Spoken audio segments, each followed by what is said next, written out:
Surveys and feedback, it shows what we think is important versus what is actually important. Like there are some things on the phone that we thought we would take off, like the dual profile. We thought that would be like a major hit and people love it. People like it. It's not necessarily the thing that gets brought up the most.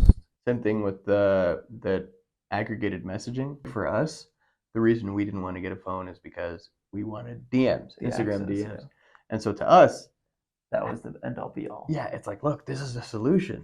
When we made our prototype and we were showing it to people, one person out of Noticed it. 50 even commented on it. That was the thing we're most excited about. Or Yeah. other people just kind of breeze past it. And it's like, well, this isn't a priority. The survey seemed to serve a dual purpose. Mm-hmm.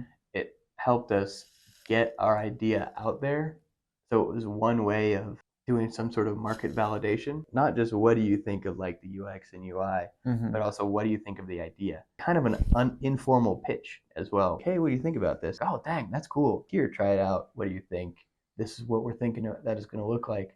So then we get a bit of to test the waters in terms of what type of person this is going to work for. And then for those people, does our solution interest them and does it make sense? For you, does this work or does this not work?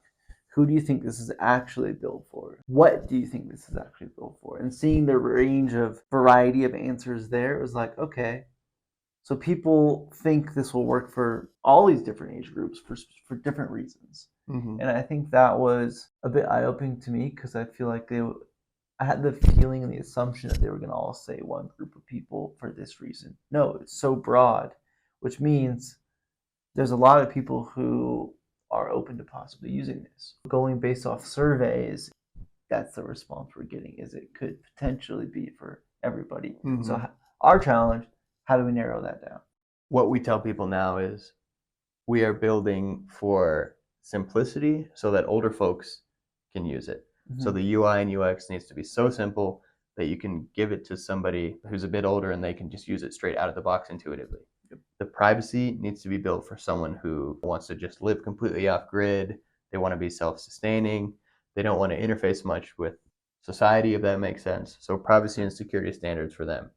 And then we want to build third-party functionality for professionals 25 to 35 in the workplace and Gen Z, because they have a crazy amount of third-party applications they're using, and we need to be able to service that. Correct. As we're doing the survey, we're learning how we need to build and why.